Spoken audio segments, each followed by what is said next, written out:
मोहनपुर गांव में सोहन नाम का एक किसान रहता था। सोहन बहुत ही आलसी था। सोहन बस सारा दिन घर पर पड़ा रहता था। वहीं पास में उसका खेत था और अपनी पत्नी के कहने पर सोहन ने जैसे तैसे करके अपने खेत में धान बो दिया। वहीं उसी खेत में एक चिड़िया ने अपना घोंसला भी बना लिया था। देखते देखते कुछ समय बीत गया और उस नन्ही सी चिड़िया ने अपने घोंसले में 2 अंडे दे दिए। कुछ ही दिनों में अंडों में से 2 उसके छोटे छोटे बच्चे निकल गए। वह चिड़िया अपने बच्चों के साथ सोहन के खेत में बड़े आराम से अपना जीवन बिता रही थी। जैसे ही कुछ और महीने बीते, सोहन की फसल भी पककर लहराने लगी। अब उसकी फसल कटाई का समय नजदीक आ गया था। सारे किसान अपनी अपनी फसल की कटाई कर चुके थे। चिड़िया और उसके बच्चों ने समझ लिया था कि जल्द ही उन्हें यह खेत छोड़कर नई जगह पर जाना पड़ेगा।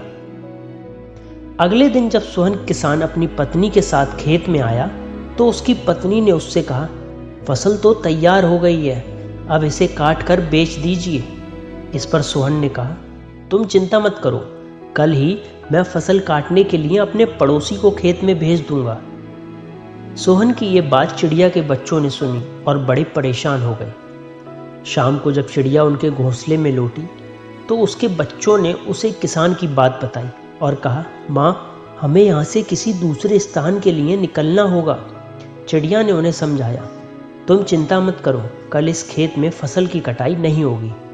अगले दिन उस चिड़िया की बात सच साबित हुई। सोहन का पड़ोसी फसल काटने के लिए खेत में आया ही नहीं और इस तरह फसल की कटाई नहीं हो सकी।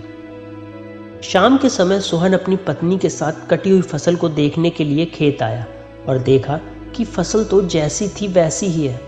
पत्नी ने पूछा, कब तक कटेगी फसल? तो सोहन ने कहा, लगता है आज पड़ोसी नहीं आया। कोई बात नहीं, तुम चिंता मत करो, कल मैं अपने किसी रिश्तेदार को भेजकर फसल कटवा लूंगा। सोहन और उसकी पत्नी की बातें चिड़ियों के बच्चे ने फिर सुनी और फिर से परेशान होकर चिड़ियों को ये सब बताया।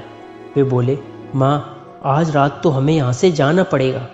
पर चिड़िया बोली, बच्चों, चिंता मत करो, आज रात हमें कहीं जाने की ज़रूरत नहीं है। मुझे लगता है कि कल भी किसान का कोई रिश्तेदार नहीं आएगा। जैसा चिड़िया ने कहा ठीक वैसा ही हुआ और अगले दिन सोहन का कोई भी रिश्तेदार फसल काटने के लिए नहीं आया। चिड़िया के बच्चे असमंजस में थे, जाने कैसे उसकी माँ की कही हुई सारी बात सच हो रही थी। शाम के समय सोहन जब अपनी पत्नी के साथ खेत पर आया तो फसल न काटने के कारण उसकी पत्नी ने उसे फटकारा। सोहन बड़ा दुखी हुआ और बोला, मेरे इतना कहने पर भी कोई फसल की कटाई के लिए नहीं आया।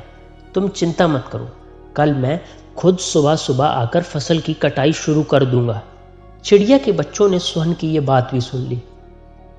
उन्होंने जब अपनी माँ को बताया कि किसान ने कहा है कि कल वो खुद फसल काटने आएगा, तब चिड़िया बोली, बच्चों, आज रात को ही हमें इस स्थान को छोड़कर कोई दूसरे निवास के लिए निकल जाना है।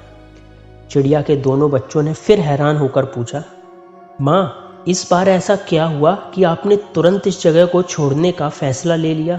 तब चिड़िया ने उन्हें समझाया, बच्चों, इसके पहले दोनों बार किसान फसल की कटाई के लिए दूसरे लोगों पर निर्भर था। उसने खुद कर्म ना करके दूसरों को कहकर अपने काम से पल्ला झाड़ दिया था। लेकिन इस बार मामला दूसरा है। उसने इस काम की जिम्मेदारी अपने कंधों पर ले ली है, इसीलिए कल वह फसल काटने ज़रूर आएगा और अपने काम को पूरा करेगा। और रात को ही चिड़िया अपने बच्चों सहित किसान का खेत छोड़कर उड़ गई और दूसरे ठिकाने पर अपना बसेरा बसा लिया। और चिड़िया के अनुमान के अनुसार सोहन सुबह सुबह ही फसल काटने आ गया।